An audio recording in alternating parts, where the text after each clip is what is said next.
পাল আমলের সোমপুর বৌদ্ধবিহার, যা পাহাড়পুর নামে বেশি পরিচিত। এশিয়ার অন্যতম বৃহৎ বৌদ্ধবিহার এটি। ইউনেস্কোর ওয়ার্ল্ড হেরিটেজ হিসেবে স্বীকৃত স্থাপনাটি দেখতে প্রতি বছর ৫ থেকে ৭ লাখ পর্যটক ছুটে আসেন নওগাঁয়। ঘোরার সময় দেখলাম বৃষ্টির কারণে পানি হয়েছে, জমে গেছে এখানে পানি।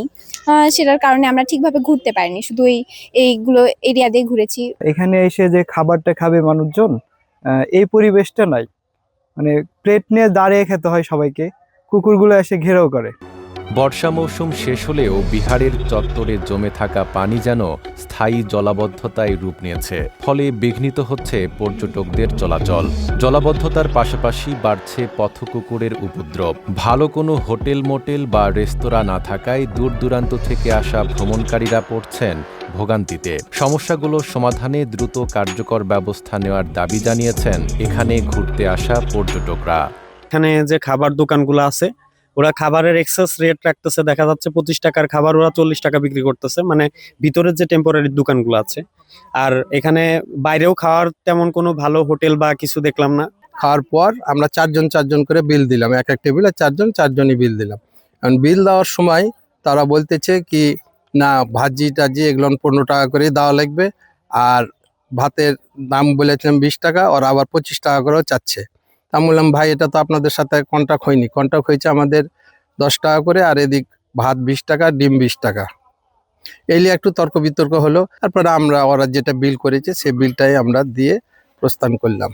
পর্যটন ব্যবস্থাপনায় দীর্ঘদিনের অনিয়ম ও উদাসীনতায় ক্ষোভ প্রকাশ করছেন বিশেষজ্ঞরাও। তারা বলছেন এই স্থাপনাটি শুধু পিকনিক স্পট নয়, বরং জ্ঞান চর্চার অন্যতম কেন্দ্র ছিল প্রাচীন পাল যুগে।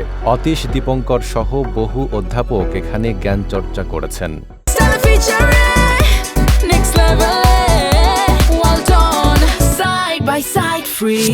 এখানে আমাদের অতীশ দীপঙ্কর এসেছিল, কিংবা শিলভদ্ররা এসেছিল।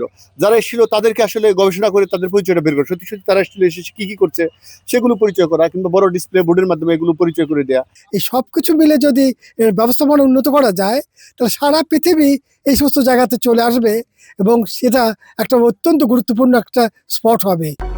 অবকাঠামো সংকটের কারণে বিদেশি পর্যটকও অনেক সময় নিরুৎসাহিত হচ্ছেন। প্রত্নতত্ত্ব অধিদপ্তর বলছে, দর্শনার্থীদের সুযোগ সুবিধার জন্য সব ধরনের চেষ্টা করা হয়।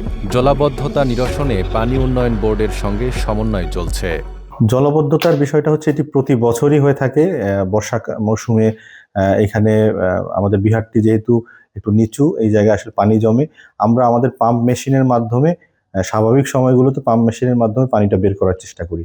আর যখন দেখা যায় যে আপনার অতিরিক্ত বর্ষা যদি হয় বা বন্যার মতো হয়, ওই সময় দেখা যায় যে আমরা পানিটা যেই জায়গায় পাশের মালঞ্চা বিলে যেই জায়গায় পাঠানোর চেষ্টা করি, ওইটাও যখন একই ধরনের পানি হয় তখন আসলে যায় না। এটার জন্য আমি যতটুকু জানি সংস্কৃতি মন্ত্রণালয় এবং পানি উন্নয়ন বোর্ডের মধ্যে একাধিক মিটিং হয়েছে। হয়তো বিষয়টি প্রক্রিয়াধীন আছে আমার মনে হয়। বিশেষজ্ঞদের মতে, পাহাড়পুর বৌদ্ধবিহারের এ জলাবদ্ধতা, দুর্বল ব্যবস্থাপনা আর পর্যটন সুবিধার সংকট যদি দ্রুত না কাটে, তাহলে ক্ষতির মুখে পড়তে পারে প্রাচীন এই অনন্য স্থাপনা। নাইম আরাবি, ঢাকা পোস্ট।